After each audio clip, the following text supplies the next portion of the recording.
If anybody was watching the American broadcast on on USA, Tim Howard, I muted it if after I a while. ever fucking catch you doing this, I used to be a goalkeeper, so, I have to go with the goalkeeper. Shut the fuck up.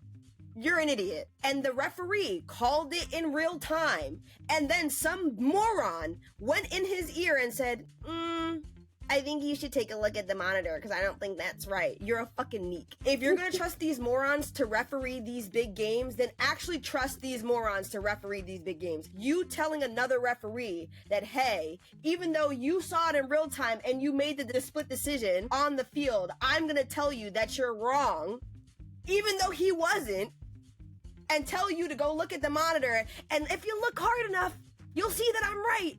Fucking idiot. Ladies and gentlemen, welcome back to the Shirtless Plantain Show, the Arsenal edition. This is your host, Dean. And per usual, I'm here with the gang. Actually, it's not even per usual. I'm here with the full gang, the full SPS Arsenal gang. But before we get into it, actually, I should introduce people. Let me stop being rude. Gabby, how are you? I'm feeling great. Fuck Newcastle. Anybody who wears black and white, fuck you too. Take that, Juventus. Fuck you guys. Mitch, what's going on? I'm feeling good, but I was so fucking mad for 2 hours to where I still haven't even fully processed and been able to feel that I'm so jealous of Coach and Gabby right now because they're feeling just an amount of joyfulness that I haven't let myself achieve today. And I'm kind of mad about that because usually I'm the one that's just head over heels happy about everything. But I was so pissed off for 2 hours that I'm still a little pissed off even though we won. I don't know. Yeah, it's crazy. The angrier you get, the more you look like Jarred Gillett, so leave that shit behind, bro. Coach, you had a minute to get an instant reaction out. Haven't heard it yet. I'm sure it's pretty good per usual, but how are you feeling at the moment? The elation in my heart right now has nothing to do with Arsenal Football Club, man. I just know that going home, Joe Linton is probably gonna beat on some small animals on the way home because he can't do anything else but do that. He's an animal himself. I know Bruno Guimaraes is probably he may or may not commit a hate crime, I don't know, but he just needs to get his anger out one way or another. Jason Tyndall is probably gonna cry into his mirror as he applies his fake tan. Eddie Howe, I don't even know, fuck Eddie Howe anyway, but they're all so sad and it just makes me so happy, man. Seriously, man. Thank you. Well, Thank you for that, Arsenal. I'm glad to hear that Schadenfreude is working great for you today, Coach. I too feel great. But mainly because Arsenal won. I don't really care about Newcastle like that. Fuck them motherfuckers. But before we get into it today, we're trying some new things on the pod. Question of the day, folks. Gabby, what movie have you seen lately that you liked? Give people a recommendation. That I've liked? Yes. Oh, recently I went to go watch Caught Stealing, which we were talking about before the pod started. Also, if my voice sounds fucked up, that's because I was screaming my head off when Gabrielle scored that goal. And I can feel it. Caught Stealing is definitely a definite. If it's still in the theaters, go watch it. And don't watch any trailers for it. Go into it knowing nothing. It's better. All right, believe the black woman. Mitch, what have you seen lately? I watched One Battle After Another yesterday, and that movie fucking rules. It is so good. I agree. I too saw that this weekend. Coach, do you guys have movies in England? That's the question for you. We don't, unfortunately. No, I'm joking. Do you know what? I was rewatching some Guy Ritchie films. So an underrated one of these, I think, is actually Rock and Roller. It is. That's a really, really underrated one. And it's probably one that a lot of people wouldn't even know that Idris Elba was in until you actually watch it. But yeah, really good film. Damn it, Coach, spoilers. What the fuck, man? But yeah, as usual, Guy Ritchie is the master of writing top tier dialogue. Amazing film. I still really like it. So yeah. He's like Tarantino with less M-bombs. That's basically what he is. So that makes him worse, actually. Yeah, well, he's not a degenerate, so, All right, now that we've proven to the listeners that we're cultured people, let's talk about some football things.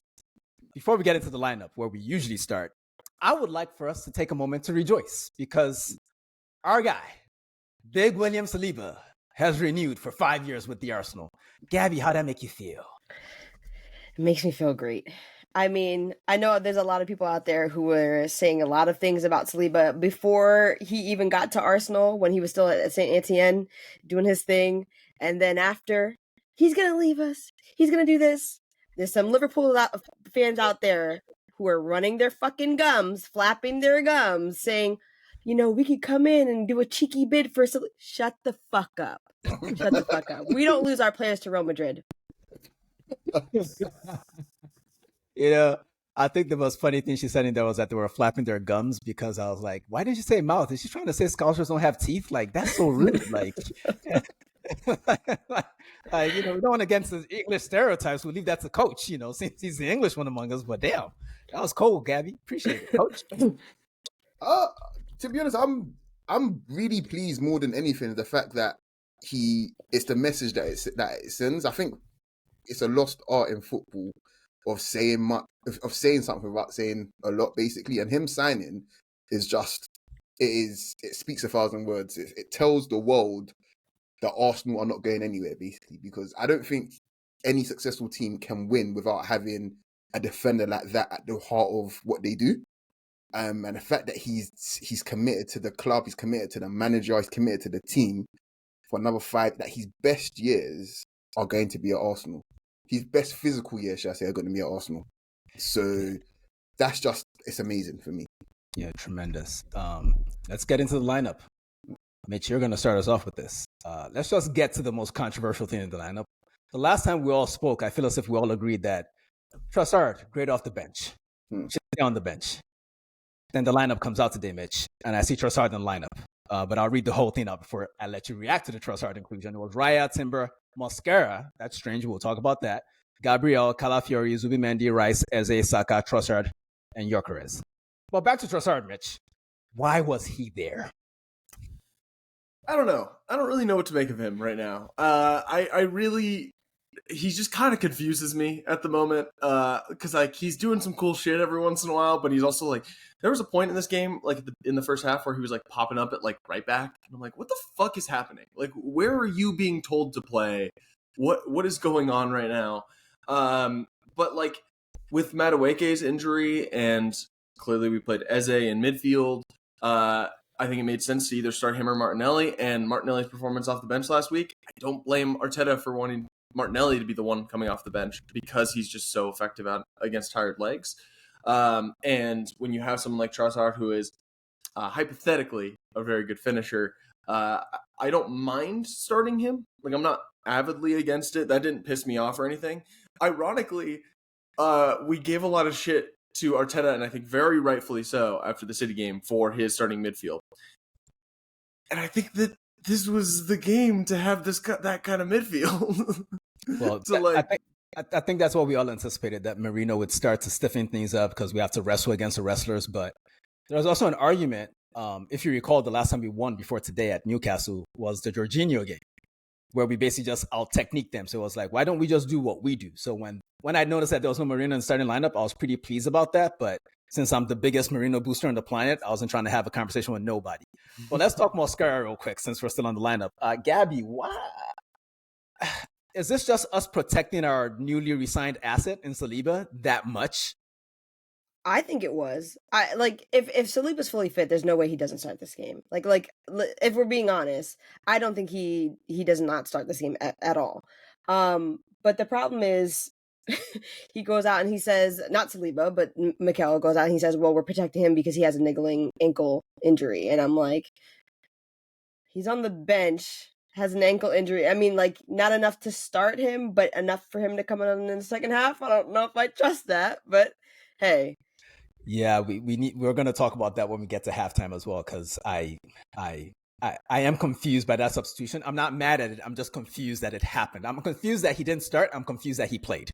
But I'm really happy. Or as Coach put it, because he bought a thesaurus over the summer break, he's elated. He's elated now.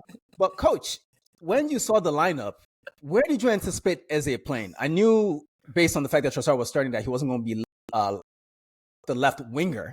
We knew that part, but did you think it was going to be more of a floating 10 up top of double pivot, or was it more like he's just replacing Odegaard straight up, which is, I think, what we saw? Do you know what's really strange? I think the context changed as the game evolved. I think we actually started off in a double pivot.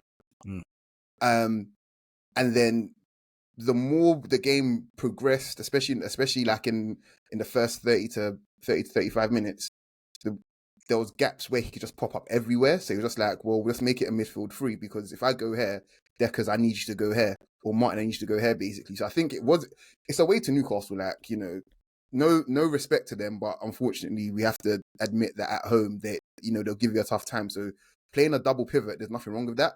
So, but I just think we realised that, hold on a second, we're much better than these lot. We can get away with a single pivot here. So get a bit higher, and I can actually pop up in more places rather than being the only creative guy in the final line, basically. Do you know what I mean? So I think we saw both in the first half, you know? Okay. Well, the game started, and the first memorable moment for me, and this is pathetic, but it's Newcastle, was Joe Linton kicking the shit out of Saka. Gabby, I know you've already lost your voice a bit, but is that where it started? Did you yell at your TV screen? I literally, I hadn't even come down to turn like on the TV yet. Like literally, I was doing something else. I came in, and I was like, "What the fuck is going on?" Oh, I seen the timeline say, "It's the first minute of the game." Like, are we surprised? Like, are we so fucking surprised? We're not. We're not surprised. Man, like, I'm not saying he should have been booked for it, but it was just so unnecessarily violent. It was like, bro, like, you can foul a fellow professional without trying to decapitate them, but, you know, whatever. In any event, the free kick that resulted from that led to Gyökeres getting a shot, not on goal, but he got a shot from the free kick that Rice. He may have been offside there. The next notable moment was Eze forcing a really good save from Pope. A nice shot from, was it outside the box, Mitch, or just right inside the box? Right inside the box. Right inside the box. Do you think Eze should do better there, or was it just a great save? No, it was a great save. Great save. Fair enough. Then, Coach, I guess this is a good point to talk about Eze, because I wouldn't say this was a bad game by any means. I thought he was fantastic today. But we've talked about the positioning. He was at one point, initially, he was just a sole 10. Then he was the right 8, if you will. Then he got on the end of a lot of stuff. It seems he may have reminded you of someone you want to talk about. Proceed. Yeah, I mean, if we're being honest, like, especially in the latter years of KDB's City career, I mean specifically the 21-22 version and 22-23 version, where he essentially was the 10 behind the striker on his own, or even like the second striker, if you like. And that comes with a lot of responsibility of not only creating chances, but actually putting away chances yourself, or even like having chances for yourself. And I saw a lot today that reminded me of that 22-23 version of KDB, where he was popping up, getting chances himself and creating for others as well. And Eze's interpretation of that role mirrored it a lot, to be honest, because you think of it like this. If Gyökeres isn't shooting, who are you deferring to next through the middle of the pitch to shoot? It would be Eze, right? And that's exactly what it was with City. It was, if Haaland's not getting these chances, it has to be KDB. And I think Arteta's realised that, boy, this guy can finish. Like, he can really, really finish. Like, I'll give an example of a game that I watched at Selhurst Park a couple years ago, and I think by then they had realised that, Eze's probably our best chance winning this game. So he just stayed a lot higher. And every time the ball came to him, he was right or left foot, he was just letting it off because he's got that quality. And I think Arteta has realised pretty quickly that, yeah, these left side shifts will happen, but it's probably more for the benefit of the team and him if he gets more shots centrally. I don't know what that means to the rest of our midfield, but yeah, I think we found our difference, our second difference maker through the centre of the pitch in Eze, I think, for sure. That's encouraging. I can't wait for Arteta to yell at him to come back to the touchline soon. Can't wait for that. Speaking of shooters, Mitch, Gyökeres, I'm just going to spoil the lead here. I feel like he didn't score, but he had a great game. Like, considering who we were playing against, considering the atmosphere, considering the fact that he's played a number of games, like big away games for us where he hasn't even gotten a shot in the game. I thought he was very active today. Do you concur with that assessment, or do you think he didn't quite meet the standards? Well, I'm not sure that he meet the standards we want him to meet, but what do you think? I'm kind of mixed on Gyökeres today, because I was kind of seeing I've been seeing some differing opinions today on just like what people thought about his performance. I've had people tell me that they thought that Marino should start next game at striker. I've seen people say that they thought Gyökeres had a great performance today. I think I'm a little bit more in the middle. There's things that he does that really frustrate me. Of like, there was a chance in the first half where like he gets the ball with space ahead of him and he just doesn't accelerate fast enough and gets caught up to pretty quickly. And that's been a little bit worrying because I know he's fast, but he doesn't accelerate very fast. And I think that Premier League defenders are really, really good accelerators. And so I think he's just kind of got to get more matched up to pace of play there of just like getting to the ball quicker and getting on the ball quicker. And so I think that this is a deeply, deeply physical game. There was times where he's getting his face grabbed. He didn't get a single call going his way. Like, it was a tough go for him. But like, I think like in my head, I was like, I miss Kai Havertz because this was a game where having someone who's going to actually win a header in the final third, when we're just trying to flip the field and win a second ball, would have been very effective. And it was frustrating to me that Gyökeres wasn't doing that. That being said, I liked his channel running a lot. I liked what he was trying to do. I just think that like there was a couple moments where I wanted him to get a shot off just a little bit quicker or get to the ball a little bit quicker to create a better chance for himself, because I don't feel like there was anything out of his performance that I absolutely loved, but I don't think it was a bad performance by any means. Gabby, what are you I thinking? mean, for me, it was a mixed bag, but it was more good than bad, if that makes sense. I give any performance at St. James Park a asterisk, because it's like Old Trafford. This is a demon stadium. Whatever you give me in the stadium, as long as you ain't kicking the ball into your own net, that's fair. that's what I got. Especially with the way that, like you said, the way that they were fouling him. That replay of, I don't even remember who it was, putting his hand over Gyökeres' face and pulling him down. He was trying to do celebration for him. That's what he was trying to do. I said, what am I watching? Like, it gave me PTSD from like Charlie Adam and like Alexis, where he was choking him to death. Like, what are we doing? What are we doing? Honestly, one of these days on the pod, we should make a ranking of all the worst, like, non-injurious challenges we've witnessed. I'm taking dibs on Mosquera from Wolves putting his finger up someone's booty. Like, that was crazy. Like, that was crazy. Yo, for me, top two is listen. Top two for me is them stomping on Tomiyasu's face. Like that was just crazy. Oh, I'm sorry. The shoulder to the back of Jorginho's neck a couple of years ago. That was fucking horrible. That was can we just pause on that for a second? Do you know Gabriel gave that to Volta, made the exact same sort of treatment to Volta, not as bad. Yeah, but he didn't get booked. So they're doing the calling him a thug on Sky Sports. You know why? Do you know what's great? I think that probably lets us know that at St. James Park, violence isn't actually punished. So maybe we should lean into that next season. Maybe they play football over there. Yeah.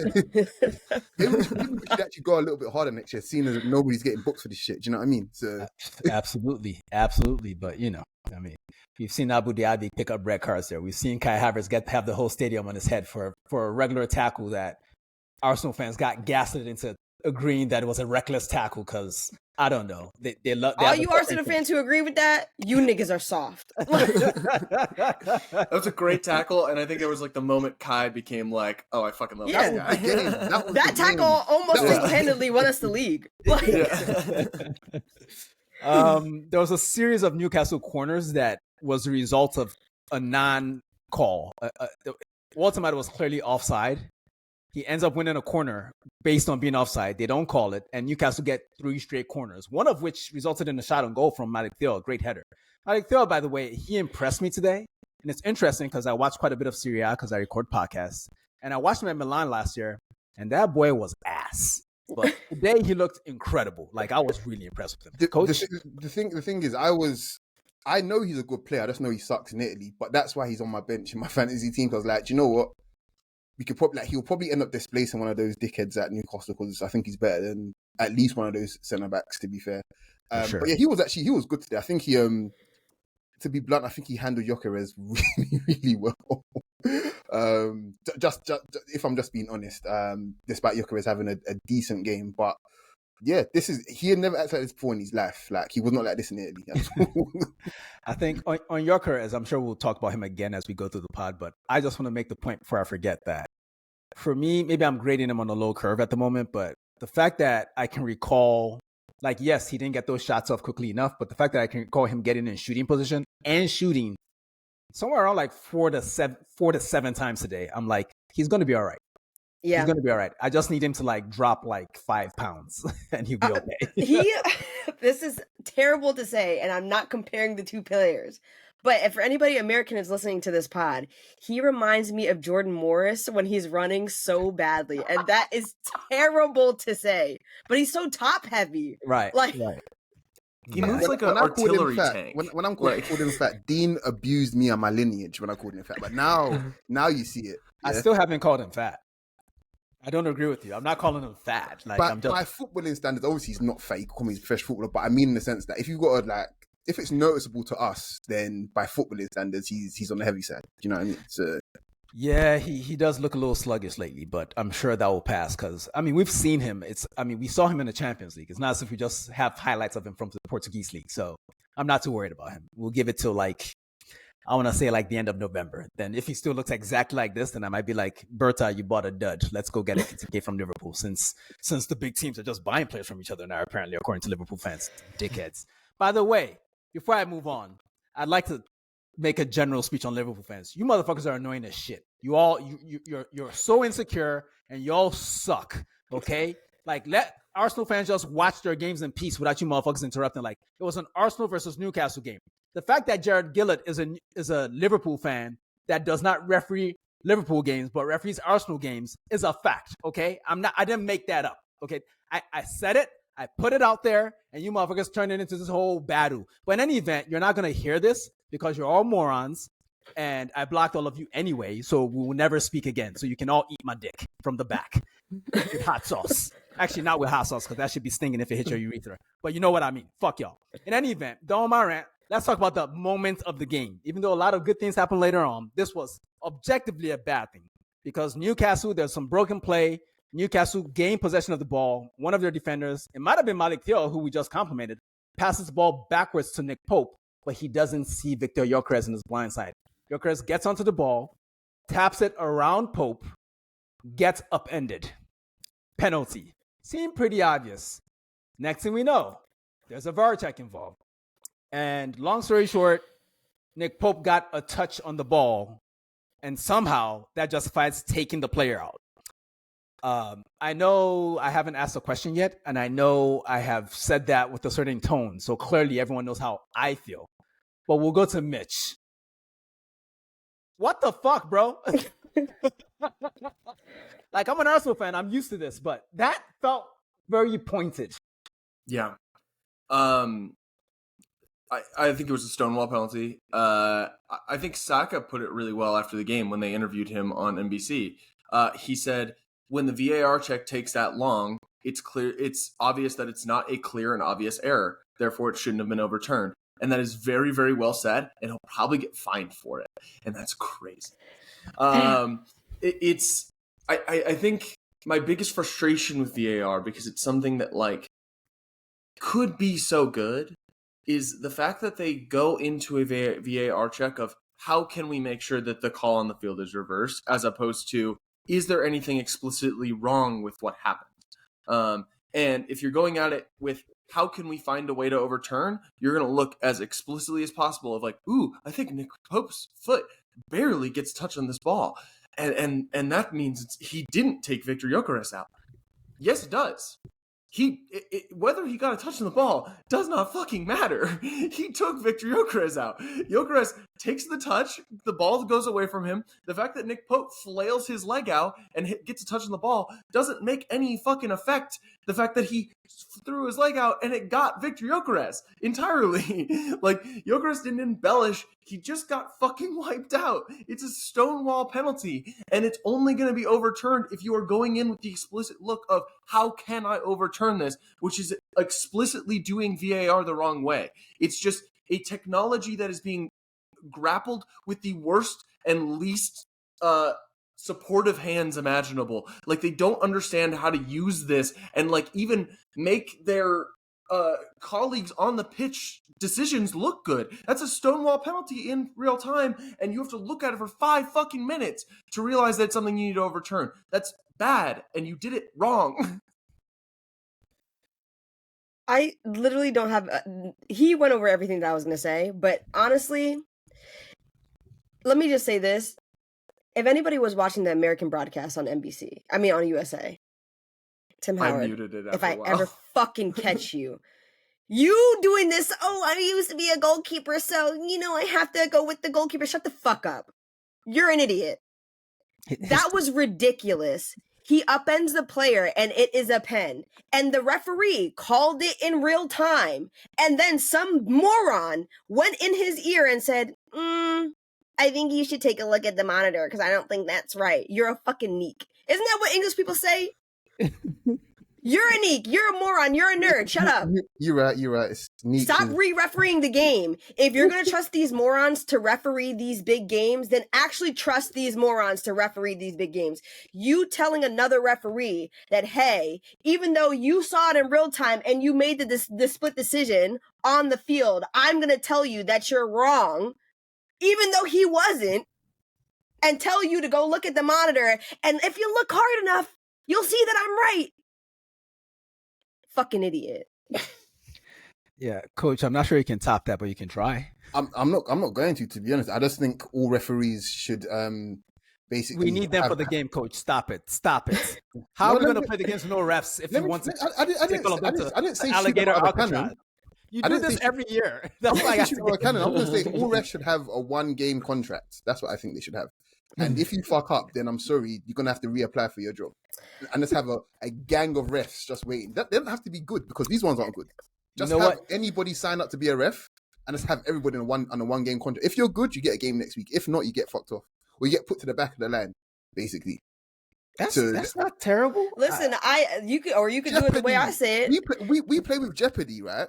So they need to actually referee with Jeopardy as well because they know that if they fuck up, it's fine. I'll just get a great game next week anyway. Yeah, I mean, or you do what UEFA does it and go get a pool of referees from other countries. You can't referee in your own country. Since you want to be a bullshit, send one of those English referees to the Bernabeu, to the Metropolitano. Send one of in those cauldrons, and then you make a wrong decision over there. No. They just send them to Turkey. Send them to Turkey and send them to Greece. I was going to say, send them to Turkey. because the chairmen in Turkey and Greece, they walk around with pistols on their hip. Real things on them, like thing on them. So I dare you to make a wrong decision. Like I actually need them to lock in and actually referee like it means something because it does. And they're not repping the game like it does. They're like, oh yeah, it's fine. Bro, people's livelihoods are on the line. Like, Dean almost killed someone today, guys. Like, come on. Bro, I was so mad because it's like, I think the frustrating part about these decisions is that we're all like, this is an Arsenal podcast at the moment, but we're all fans of football in general. When you see something that bad, just because 2 morons or 4 morons or however many morons it took to screw in the light bulb to not allow that penalty said it wasn't a penalty, doesn't mean that, we're going to use this as a source of banter now. Like, fuck Arsenal. We're going to go with the decision as they did. It's like, it's a patently on its face ridiculous call. It was a clear penalty. It didn't need to be complex. It's not controversial enough to talk. Like, it was so obviously a penalty. Like, it's not even one of those ones where the guy kicks it away from goal entirely, then the keeper fouls him, and you're like, well, he wasn't even going to goal anymore. Like, Yorkers would have still had that under control if he didn't get upended. So I don't understand why people are saying, well, the goalkeeper touched it. So what? Lots of people get touched and fucking tackled to death, and it's a foul. Like, what are we talking about here? Like, it's ridiculous. I don't know. I suppose one more thing here is the fact that there's Gary Neville on comms even saying that's a pen. Like, even after the review, he's like, he still feels like it's a pen. Like, guys, don't let Gary Neville ever be right. That's the one. In fact, how about this? If you're referees, just watch how Gary Neville interprets the game and do the opposite of that. Then you'll be fine. Basically, the fact that Gary Neville said that it's a pen, I'm like, yeah, you guys have horrible, because he's paid to obviously make sure that, the PGMOL or whatever else are seen in a good light, but he can't even defend that bullshit. So Graham all I gotta say is we all need to start acting like Marionakis, and that's it. Like, we all need to start acting like Mary Ganakis. Like, I'm so sorry, but like I say all the time, none of these fans are paying money for these absorbent fucking Sky packages and NBC packages and all these damn streaming services to watch these games or pay for butts in seats to watch referees fuck up games like this. We're not paying to see you. Like, wrap it up. Like, Graham Lasso, who is really annoying, but I muted my TV today because he was pissing me off. I speak Spanish now because I was watching Telemundo. But that motherfucker, like, he has such short man energy. He was the same way as a player. He's so fucking annoying. Like, he took every possible position on that penalty call throughout the time it took them to come to the wrong decision. Then I'm not even sure where he ended up because he took so many different sides. Like, it was ridiculous, but yeah. At that point, I thought to myself, well, shit, at least we're playing well, because shortly after that, 10 minutes later, there was a really nice flowing move that went from right to left that ended with Trossard hitting the post. He probably should have scored there. I would have put a lot of money on him scoring there, but, Trossard does these things sometimes. A few minutes later, Eze had another shot saved by Pope. A few minutes after that, it's like I had a shot saved by... So I'm thinking to myself, we're playing really well. And by the 30th minute, I was like, I think this is the best Arsenal has looked this entire season. Coach, am I over-egging the pudding here, or did we look that good? No, you're right. I think one of the key components here is that we looked fitter than them, and we were. I wouldn't say we were like a whole yard sharper than them. Like, genuinely, Newcastle games are physical, especially in midfield. And I was waiting for their midfield to actually make it a battle, and they never got into it. We dominated them with the ball, without the ball. We actually dominated them. The only places where they were finding joy is with their centre backs just, climbing all over your careers and putting them on the floor. But everywhere else in midfield, we dominated them. And I think at Newcastle, same way that Barcelona did it, if you can, despite Barcelona having, some shaky periods and Newcastle actually looking quite well, Barcelona are miles ahead of them in terms of ability in midfield. And I think so are we, to be honest. If we're able to just control that part of the pitch, they ain't got enough up front anymore with no Isaac, and they've got a bunch of bumbling oafs at centre-back as well. We will make shit happen, and we did make shit happen. We were finding gaps and finding spaces that they were very, very uncomfortable with. We were making them turn and face their own goal. We were getting them isolated in 1v1s. We were running behind their midfield as well. And most importantly, we were actually getting shots off. Like, that was the key thing here for momentum. I think probably later on we'll probably have to talk about that a little bit more. But we were getting real momentum from the fact that we weren't waiting for the perfect chance. I think Gabby has mentioned something like this before, where it's like, you don't always have to just wait for the perfect goal. The more you shoot, the more momentum you get, the more you put the fear of God into these teams, because they're like, well, every time they get the ball in our half, our goalkeeper's got to do something, basically. And that, pushes teams back a bit. That means you get more areas to play, and that means your better players can actually affect the games in the more dangerous areas, just by shooting more when it's not always convenient. I think there was a chance we'll probably get in the second half, where Saka shot from a relatively weird angle, but then it's dropped to Gyökeres, but his touch wasn't bad. But again, we're actually making shit shake. So yeah, I think that was one of the key things, that our midfield just dominating them and pushing them back, and then actually shooting when we get close enough to goal. Fair enough. Well said, Coach. Mitch, right before Newcastle ended up scoring, which we're unfortunately going to have to talk about in a moment here, Mosquera tried to play a back pass to the goalkeeper, and it ends up going out for the corner that led to the goal. I suppose on its face it's an error, but I thought otherwise he was fantastic, wasn't he? Yeah, I other than that, I really didn't have any issues with Mosquera's performance. I think there was a couple of moments where he looked a little bit more nervy than we've seen him before, but that was just a mishit. It just happened to lead to a goal. In fact, I think the other center back is more at blame for the goal than Mosquera is. Not too much. But we will get to that. Yeah, and we are officially there because from the resulting corner, Voltemade was just really free in the box, and he nods it in. And I'm thinking to myself, like, well, there was an Arsenal player right in front of him who was then eating grass as the ball was going in the net. Like, surely there's a foul there, but there wasn't a foul. Gabby, I'll stipulate right now that, yes, that was probably a soft-ish push on Gabriel, and he should do better there. But this is your guy. What went wrong there? Like why y'all not jumping? I mean, you're trying to soften the blow, but I wasn't even going to soften the blow when I got on this pod. If not for the end of this game, Gabrielle, you would have got roasted. That was just poor. That was just so poor. I know that you could say, oh well, Mascara shouldn't have given the corner for that. You still have a corner to defend. Like I don't know what to tell you. You are calling for a foul. And don't get me wrong, he does put his hands on him, but that's soft. It's not like it was a couple seasons ago when Jolinton put like 2-hand pushed you down to the ground. It was something completely different than what happened in this game. You were just looking for a foul while that guy wanted to get the ball. It's as simple as that. I don't know how else to say it. You should have defended your man. Jump in the air, put your body on him and jump in the air. Nobody wants to fight with Gabrielle. Like, nobody wants to fight with Gabrielle. That guy is a psycho. Like, yeah. I still feel as if there was enough contact for him to not win the challenge. Then maybe he exaggerated it as he was going down. That said, Mitch, after the goal went in, what did you make of Arsenal's response to the goal? I felt like it was a little jagged.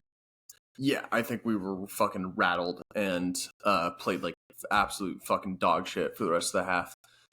Luckily, we came out of halftime looking a little bit more calm and assured, but it was just like we just let the emotions get to us, and we're just like forgot how to play the fucking sport for 15 minutes. It was super cool and awesome. I was so mad. Like I had to take a walk at halftime. Had to like just full like listen to some Olivia Dean to calm me down because I was just fucking pissed with how we looked. We were just so fucking bad. Oh man, I am learning so much about white people today. Coach, I felt as if again, as we've all mostly agreed on the pod so far, we were playing really well in that first half. So I didn't really feel a need to change much, but I did think to myself, like the one thing we wanted to avoid today was having Newcastle score first, because they're just going to go into that fucking block and it's going to be hard to break down. And based on the jagged rest of the half that Mitch mentioned, I was like, this is not looking good, bruv. What were you thinking of from a changes standpoint? And while you're answering that, I would like you to also speak on the Mosquera Saliba thing. I'm still a little confused at what happened there.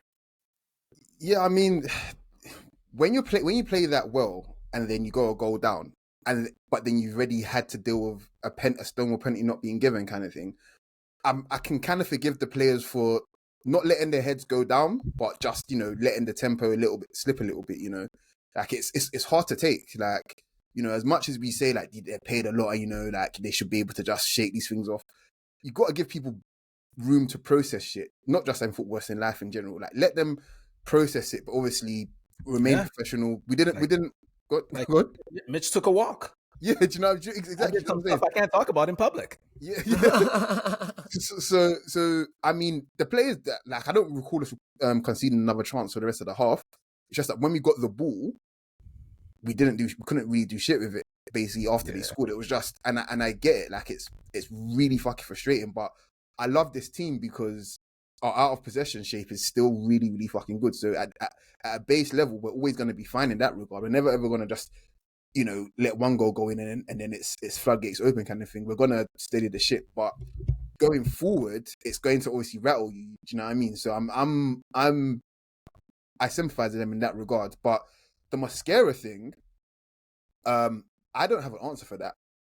I'm trying to understand what the thought process was. I mean, if there was one thing I think Arteta was thinking, he's probably thinking that if we draw them into us more, because they're going to want to obviously go into their block, but when we have it in our half, they're going to press us. They don't know how else to play. Basically without the ball. But Saliba's really good at baiting the press and then carrying out with it, and also finding somebody else in midfield. So I think Mosquera's been great. He was our primary distributor, I think, against Nottingham Forest. But William Saliba is like arguably the best in the world at doing that shit. So if you can gain another playmaker deeper, why not? And he's not a bad defender, So I think that was probably looking at solutions wise. How do we create more gaps higher up the pitch from Newcastle so that we can have our difference makers have one less player to deal with? Because I noticed Anthony Gordon was out of position a lot this game. He was running back like a maniac, trying to get back at Saka. And a lot of the time, by the time he gets back, the ball is gone and we're in again, basically. So I think having Saliba on the pitch helps to increase that problem, basically, for Newcastle. Okay. Well, go on, Mitch. I just wanted to talk real quick about just like us going into the half losing, because they said this on the broadcast during the City game and it fucking shocked me, and it's just like stuck with me since. The last time, I guess before today, that we went into halftime losing and won was the Reece Nelson game against Bournemouth in 2023. Yeah. That's fucking insane and really bad. So when we went into the half losing, I was like, well, we're fucked. We're not going to win this game. We just don't have that dog in us for whatever reason. We don't have this comeback gene that Liverpool seemed to thrive in. Like a 1-0 lead shouldn't feel insurmountable for a team this talented. And yet, at least for me at the time, at halftime and leading up to it, it did. It felt like it was an insurmountable deficit, and we were only down by 1 goal. And that's just not a good place for us to be in.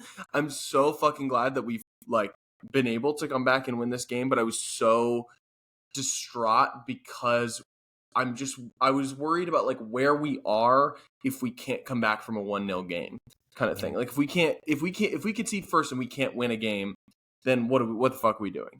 So I was very concerned going into the half. That's why I think that's why more than anything I feel relief about this result and not joy. That's why I was at the top of the show. I'm jealous of Coach and Gabby being like so joyful about this win because I want to be in that place. When Gabriel scored, I just felt relief.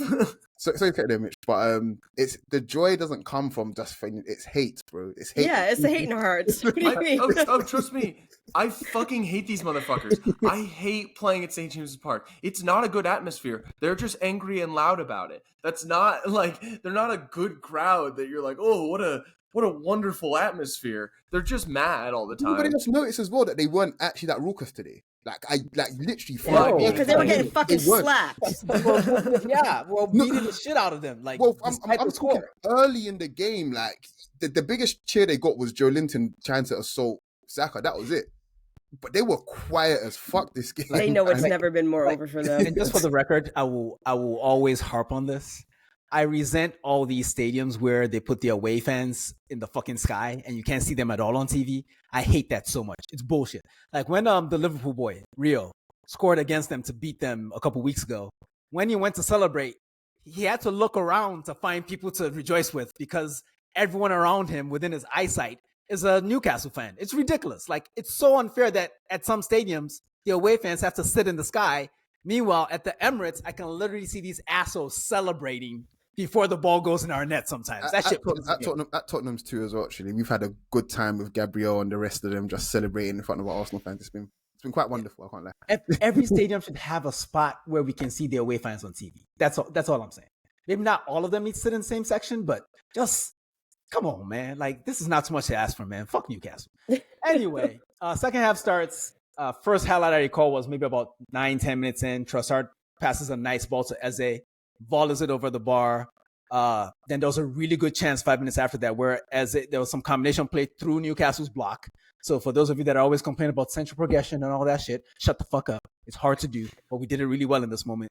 Because between Zubimendi, Eze, I don't even know. I just know that it ended with Zubimendi chipping the ball over the defense and Timber getting a really good header in and Nick Pope had a really good game, by the way. I'll give him props for that. He made a lot of really good saves. Not just Nick Pope. And then he did a lot of stupid shit late in the game. It was awesome. Well, we'll get there. Great save. Coach, you made a note on the agenda. I don't know how to parlay this into a question, so you better start talking before I go to somebody else. No, I'm just saying, you mentioned the verticality. There was central progression. Yeah, so see, I know words too, motherfucker. I think the Zubimendi signing, and I need everyone just to be excited as I am because I still am. I think the Zubimendi signing is so good and so clutch and again, it's another message. We beat Real Madrid to his signature. We absolutely beat the living dog shit out of Liverpool to his signature. Who else was interested? Is City interested as well? I think so. Yeah. Everybody wanted Zubimendi, man. Yeah, but Barcelona, it was Barcelona. But Barcelona, Real Madrid, and Liverpool really wanted him, right? And the fact that he chose us, again, it's another message that shit is happening at Arsenal. You know, hide your trophies, hide your medals, basically. But him being able to build a relationship with pretty much anyone that's standing in front of him, it's making me want to cry happy tears, guys. Like it's been such a long time since we've been able to have that sort of midfielder that can just. He doesn't need much. He just needs to be able to get his head up, and he'll make something happen.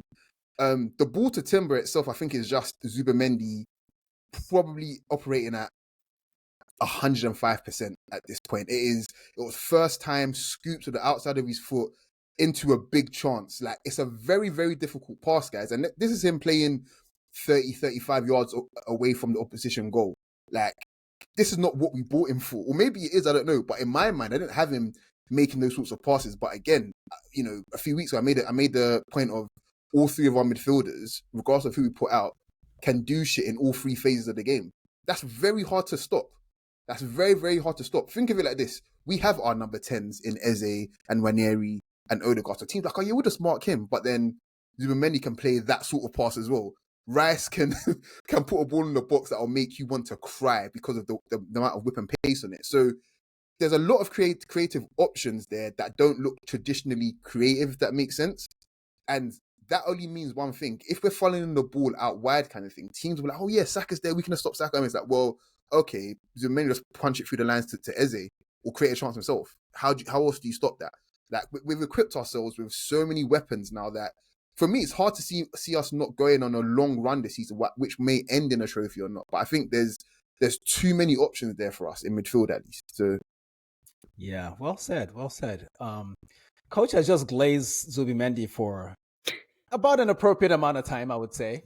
So, Gabby, it's up to you to do the same for his partner, Declan Rice, who I thought was magnificent today, especially in the second half when he sort of dropped into that sort of left back space and Calafiori stayed out wide for the most part.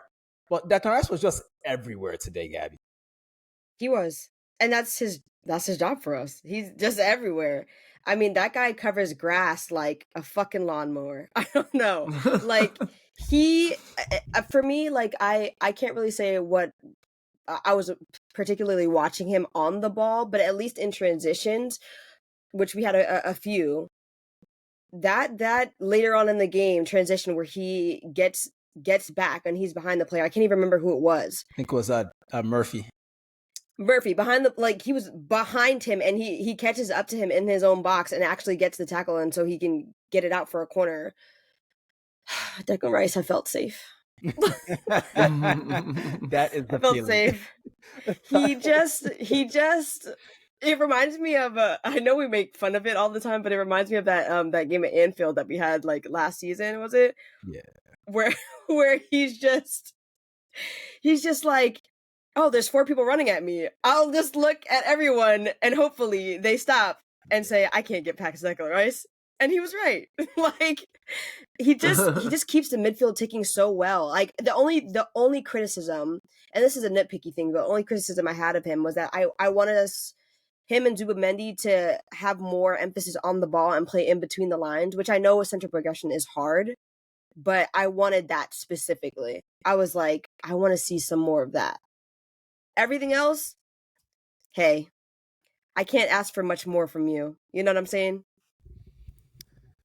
All right, we're going to assume that we might have lost Gabby here, and we're going to transition over to our next point. The point being that we all love Declan Rice very much because he runs a lot and he does good, cool stuff, and he has muscles and stuff. He's great. Go England! Yay! Mitch, this really shouldn't be a talking point, but Saliba kind of jumped into the back of Livramento at one point. He wasn't going to win the challenge at any point. And the kid landed a little funny, gets stretchered off. Actually, I don't even know why I mentioned her name. I just wanted to talk about that. I just felt it just seemed very uncharacteristic of an Arsenal player. I feel like we just don't do shit like that, you know. And I think maybe the tenor of the game, the frustration of the game, the time wasting we're dealing with, the ref being a bit of an asshole, Saliba got a little mad and he was like, fuck it, I'm going to jump on somebody, and unfortunately, Livramento got hurt. And he looked good, man. I didn't really see that as anything like that Yeah. Saliba did wrong. Right. I He didn't get booked. kind of, He didn't get booked or anything like yeah, that. I just saw it of like he like went up for a ball and then Livramento came down wrong, and he's already torn his ACL in his career. I hope for his sake that he doesn't. It's not again, because you know better than anyone, Dean, that doing that twice is not fun. No. So I saw some people pissed off that he was like wasting time. I'm like, I think he's real fucking hurt. I don't know. Oh yeah, I was gonna say, I was like, get this motherfucker off the pitch. Sick of his shit. Like, sick of his shit. I'll stay with you, Mitch. We're on I want to say the 65th, 70th minute at that point. We'd already made a couple subs. Well, not a couple subs, but we'd made at least the Mosquera Saliba sub. What were you looking for? Because we still hadn't scored, even though we're still looking good, looking better. What was Pib wanting us to do at that point? Throw the fucking kitchen sink at them. Like, just put on every attacker we have, and I was kind of happy with the subs we made. I mean, obviously I was happy because we won the game, but like at the time I was just like, I don't know about taking Calafiore off. It seems interesting. Yeah. And then we ended up taking Saka off, and it was like, that was some interesting choices. I do want to, like, I know Saka's coming back from an injury still, but like, I want Saka to be someone we do not take off in this kind of situation. So I was like a little disappointed to see that he was one of the people that was subbed off.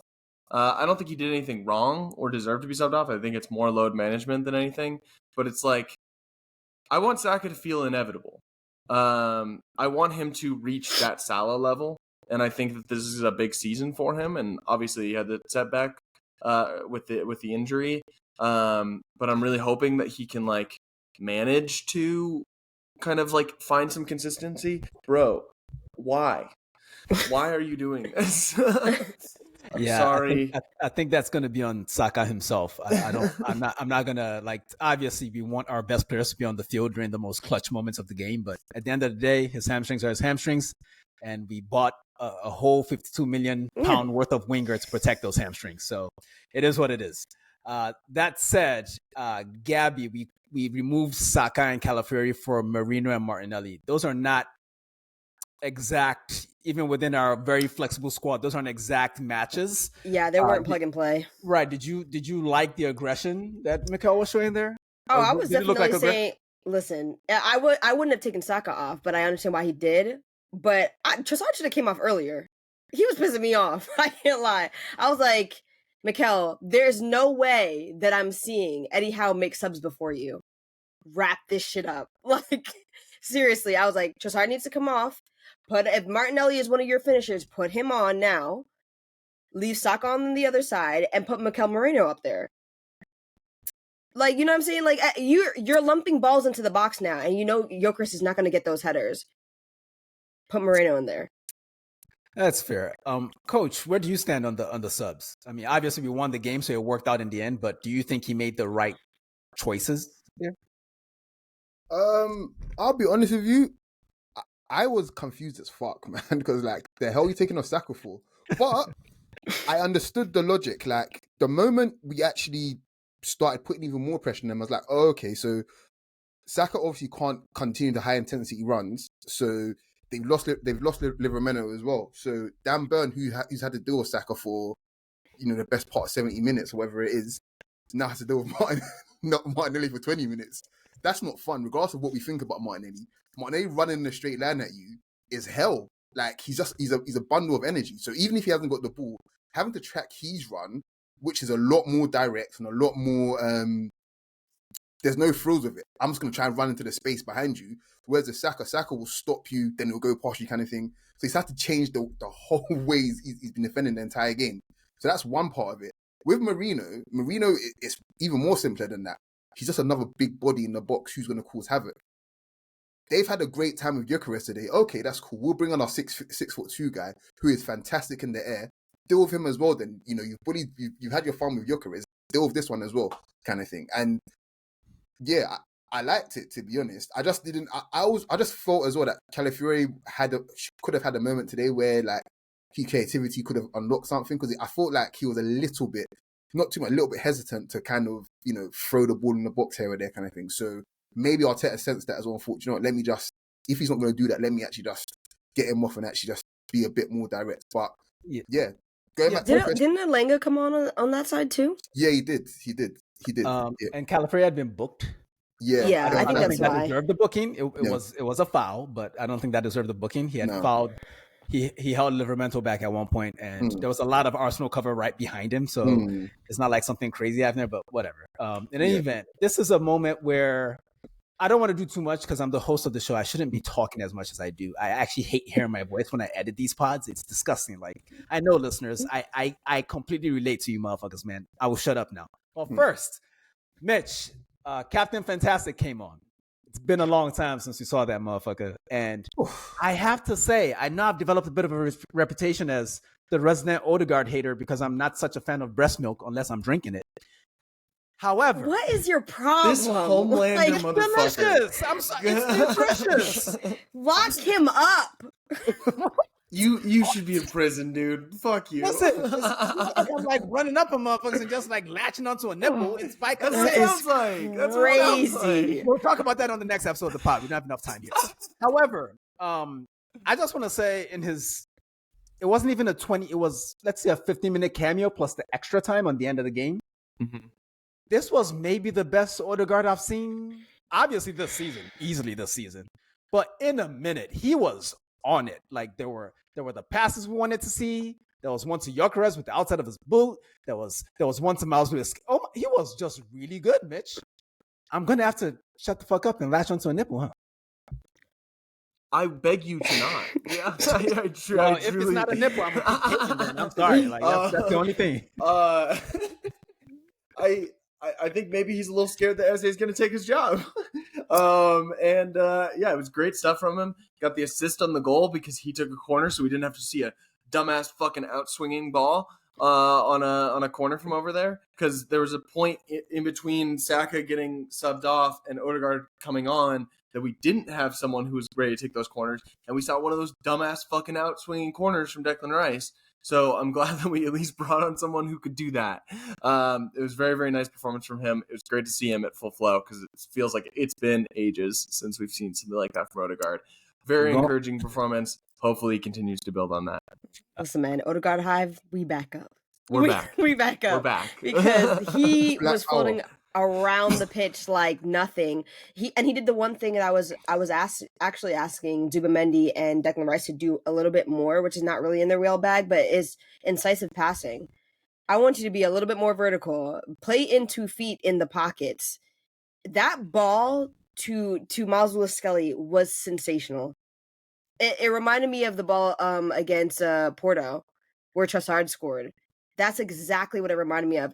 And when you have players that can do things like that, and Eze can do things like that, when you have those players on the pitch, people make those runs. They aren't as fucking stagnant because they know you can find them. It's what we used to say about Ozil all the time. I never spoke about Ozil. Don't know who that is. Coach, real quick before we move on from the captain, I know you want to add... How can you disrespect Ozil like that? Can I ask what's wrong with Ozil? Go on. Apparently, he's a Turkish nationalist. We got to be careful. We live in America, okay? Like, just be.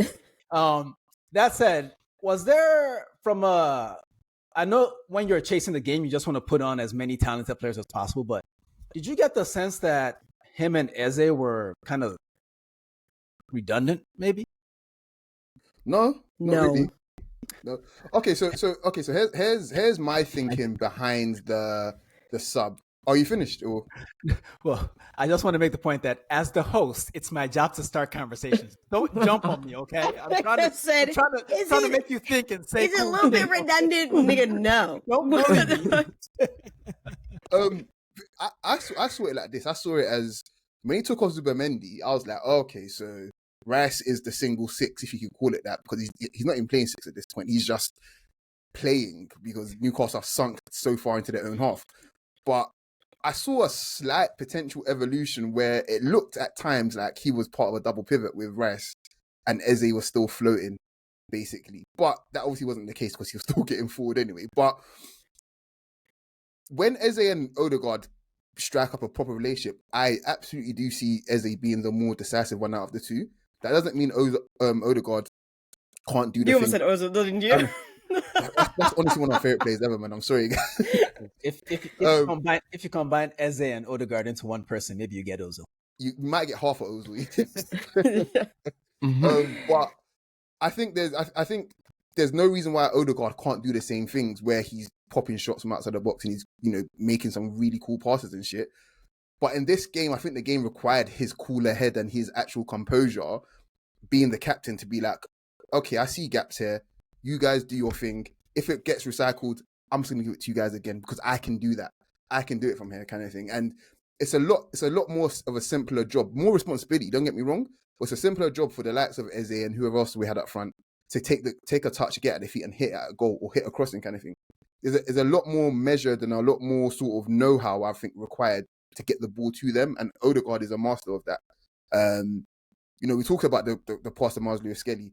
That pass there was pretty much the Ozil pass to Bellerin for the Aubameyang goal against Leicester. It was the exact same thing. And Martinelli was there for the tapping. We could be talking about Martinelli scoring the winner rather than Gabriel because the pass was that good. They don't. I want to see what we saw today with Rice, Eze, and Odegaard at home against Burnley. Just try and blow their socks off, man. Like, seriously, just go for it. Because what's the worst that can happen? What, Carl Walker's going to sprint a little bit? Please, man.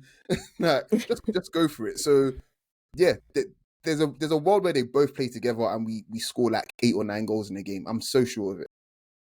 I look forward to the day. We're now an hour into this recording, and we've only hinted at the best period of the game, which we're now about to enter. And a short corner in the 84th minute saw Rice cross the ball to Mikel Merino, and he glanced it in. If I was a pettier man, I would direct this question at coach and be like, hey, coach, is that the most creative header you've ever seen in your life, you bum motherfucker? But I'm going to talk to Mitch because Mitch is a more decent human being than you, coach, and he takes walks at halftime because he's healthy. But Merino coming on, making an impact like that, surprised or not, Mitch? No, not at all. That's his bag. Get it to the big fella who's gonna be able to glance it in. It's great. I gotta say, I felt nothing when that goal went in. I don't know what's wrong with me today. This game kind of broke me a little bit, I think. I think Jarred Gillett did that. It's not so much the game. It was Jarred Gillett because the anger you described, I was feeling the same thing the whole time. Like, I was just mad the whole time. Like, I wasn't really texting with people like I usually do. I got into arguments on the internet. I don't do that. Hey, Liverpool fans, one more time from the back, okay? From the back, make it sloppy too, motherfuckers. But that said, Gabby, typically we don't do much from short corners. That's sort of why I went with the surprise thing when I asked Mitch the question. Were you surprised that we actually did something? Because once we played the short corner, I was like, here we go again with this bullshit. Then next thing I know, the ball was in the net.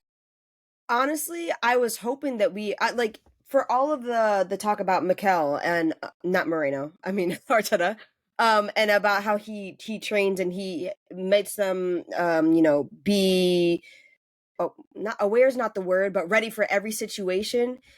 I don't feel like we do enough training in short corners. I was like, I know we can lop it on the goalkeeper for straight from the corner, but like, why do you guys always look so confused when we play the ball short? Like, it could be so easy. And of course, when we played this time, surprise, surprise, surprise, surprise, we scored. And the way that the ball went in from the header, I swear to God, that was the slowest ball I've ever seen trickle into the net. Like, even Nick Pope looked confused, like, should I jump? For the cameras, bro. Do it for the cameras. I was like, you know what? This is exactly where I want you. This is exactly what I want Mikel Moreno's position, his role at Arsenal to be. That's what I want him to be, a super sub. I don't want to see you in that midfield. Unless you're playing a striker, you are a super sub coming on to lump balls into the box. I cannot agree with that. But we don't have time to get into that conversation today, but I do not agree with that at all. Okay. Like, he's just because we don't understand the player yet doesn't mean we just need to lock him to the bench. That's crazy. Whatever. Listen, man. Coach. It is what it is. Oh, It's working for him. do you know what? I'm kind of in both camps. I think there's games for Marino. There's games for Marino where it's like, yeah, Marino probably should start this game. Yeah, like Newcastle away. He probably should. He probably should get some minutes. And there's games where it's like, we won't need you because we're already 7-0 up. It's fine, bro. Like we don't need to roll the dice now. Like we're good, kind of thing. But yeah, the goal. Honestly speaking, this is what I was talking about. The creativity. Like all three of our even all of our midfielders that played today, all of them created at least one big chance today, one way or the other, through their own personal skill sets. That's really encouraging, guys. Seriously, when you actually think about it, maybe Eze might have not. Actually, no, he did. Actually, that's like, he did for Jokovic again. But again, that's Eze's bag. The way he created it, pretty much only really Eze in our team is going to do that. Running behind the midfield, slip reverse ball kind of thing. All our midfielders today all offered something creatively. That's why our XG was like 2.5. We're a good side, like a really, really good side. And when we're playing well, we're not at our best, but when we're playing well, this is the kind of shit we can do where teams don't really know where the threat is going to come from. There's a lot there. And the Marino header is just one of the ways we could have scored today because we created a whole bunch in different ways. So I'm over the moon, man. That's it. Fuck Newcastle, man. Honestly, guys, I cannot wait to end this recording, even though we have more to talk about. Because I just want to go rewatch the game. Like I'm tired of talking to you, motherfuckers. I love y'all, but this is boring the shit out of me. Mitch, Newcastle came right back at us. Went down the field. Ball ends up at Elanga's feet. He goes to shoot. Gabby goes in with one of those classic big Gabby tackles, cleans it all out, but it brushes his arm. It touched his shin first. So we're thinking to ourselves, we know the rules, right? We've watched enough PGMOL in action. We don't know the rules, makes sense. But how terrified were you that they were going to fuck us on that? I was positive. I was like, there's not a world where they don't give a handball here. But again, I've been very on the record on this show. I watch a lot of soccer. I will never and have never known what a handball is. I don't know what it is. I will never know. And I was very happy to be wrong. They don't either, bro. They don't either. 100%. Which is why I thought for sure it was going to be a Newcastle handball and they were going to win. So thrilled that it wasn't. Couldn't tell you why it wasn't. Well, apparently the justification is that in general, well, one, there's a proximity thing. So when the ball hits the defender's hand and the place the ball was kicked from is really close to the defender, that should not be a handball. Then there's the other aspect where if it hits a different part of his body before ricocheting onto his arm, then it shouldn't count as a handball.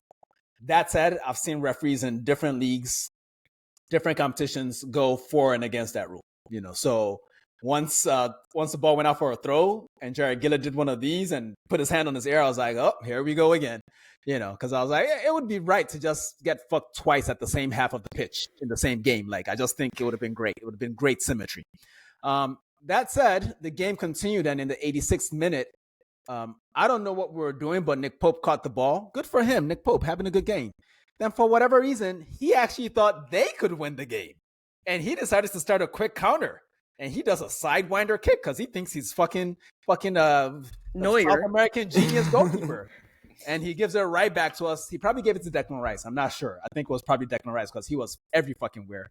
And that led to a corner kick. From the corner kick, Captain Fantastic crosses it in, and Big Gabby redeems himself. And all the longtime listeners know who's going to handle us from here. Or let me pause that. Who's going to handle the statement from here? You just had to say something weird before I start. It's what I do. Listen, if anybody's not listening and you're watching, you know the jersey. You've seen this jersey many a time. I'm wearing the Gabriel jersey today. He's on the back. Because listen, redemption. There's nothing that Gabriel loves more than an away day. There's nothing that he loves more. And I've been waiting patiently for his first goal this season because the games have been going on and our set pieces haven't been hitting the way they're supposed to be hitting. I'm like, where's this first Gabriel goal going to come from? Like, who is it going to come from? I was hoping it was against City at home. But alas, he said, I'm going to keep that for your dumbasses at St. James Park. Say less. Yeah. In the middle of I'm not done. Don't start talking. In the middle of a fucking crowd. Goalkeeper on your head top trying to flail at the fucking ball. It's not for you, bro. It's not for you. Keep your ass in the fucking net. That's what you get. And the shush to the crowd afterwards, yeah, shut the fuck up. There's a little dance as well that I loved, honestly. Oh my God, I loved for his it. daughter or something, I'm guessing. Probably. I don't know, because we're not a dancing team anymore. We haven't done dances for celebrations in a long time, you know. I quite enjoyed, we kind of skipped over it, or I skipped over it, my bad. I liked Marino redoing the goal, like doing his jump for the goal at the celebration. Then no one followed him because we're like, bro, we got to go win this game, man. It's like, all right. No time for celebrations yet. Gosh, Coach, did you want to add anything else on that goal while Mitch struggles with his cat? I really just enjoyed the fact that there's a lot of stories here today that some players that people aren't a fan of. I'm sorry. Pip is fucking you up. This cat is trying to kill Mitch. I wish I saw, honestly. Oh my God. Yeah, there's a lot of stories today with players that, you know, people might not be fans of, or they haven't been playing well and shit, or they might just be a victim of the coach picking them for certain games when, you know, majority of fans wouldn't have. Like Marino getting the equalizer today, and then Odegaard setting up the winner and playing it incredibly well. Those two for me stick out so much, and I couldn't be happier for Odegaard especially. And Gabriel doing what he does. I think there's we'll talk about this for years to come, but Gabriel for me is one of our most dependable players in the big moments. It's just a fact of life. Gabriel won't let you down, man. I don't think there's probably been a more improved player year on year than Gabriel since he joined the club. I just think and it's not to say that other players haven't improved, but I think that the level that it keeps going up every year. I'm having Man United fans tell me every day, like, Gabriel's the best in the league. Like, Man United fans, they don't know shit about football. They know nothing about they know less than nothing about football, but they know about Gabriel. Can't You're on mute. Dean, you're on mute. It's for the best. I was talking about breast milk. Carry on. I will say I did see a Chelsea fan tweet and say that Gabriel is inevitable on corners, and I said, I'm glad that you fucking know that. Yeah, I mean, just know that we waiting at your park too. He's banged their head on corners before as well, so they better know. But to wrap this part up, yeah, genuinely, this can be like pretty much like the Kai Havertz sort of moment, even though we lost that game again to shitty refereeing. This can be a moment for the entire team where we haven't won at St. James Park for a while. We played incredibly well, won it at the death kind of thing. We've got the win. We generally have the win behind us because out of everyone's start, we clearly had the hardest now. So now we've got this confidence of beating Newcastle, beating United, you know, getting a late draw against City kind of thing. Everybody else should be really scared now. Like you have to be scared of us. I'm sorry, you do, and I think we know that. So let's play that way, man. There's a lot for us to get through this year with a lot of quality players. So yeah, we're in a great position, man. Mitch, I'm glad you survived Pibb's assault. Me too. But before we get out of here, I want to ask a question about what Andrea Berta did this summer. Would you say that, given what we've seen in the first, is this our sixth game of the season? Sixth? Within the first 5-6 weeks of the season, have the results already justified the decision to go deep on depth instead of lumping all the money on one really good player? Isaac. I think the injuries we've had has justified going deep on depth. The fact that Madueke was one of our best players to start the season, and he's out for 2 months. Kai Havertz out for 2 months. Like we have so many long-term injuries out right now, and the fact that we still, even with those players missing, we're able to, like, Nwaneri wasn't in the squad today. Like, shit, I didn't even notice. Yeah, we have such a he deep traveled team with them, but he wasn't in the squad. Where Ethan Nwaneri doesn't make a matchday squad, but Dauman does. Like we have a lot of options, which is crazy. So like even with these injuries, yes. Okay.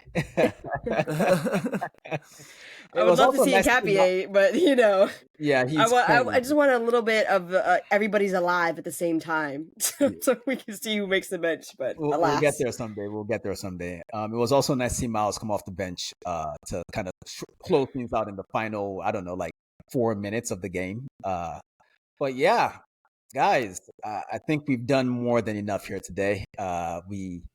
We almost certainly, none of us expected. I mean, I think we all went into this expecting to win because we know how good our team is. But it was also St. James's Park, and it's a difficult fixture, and we've witnessed a lot of losses there. So I hope by now, Mitch, that you're feeling a little more ecstatic. Do you feel the joy yet, or has your cat slapped the fuck out of you? My cat slapped the fuck out of me, and now I'm just mad. So yeah, Well, we're gonna leave you alone to go fight your pussy. As for the rest of y'all know what to tell the people. Peace. Fuck Jason Tindall.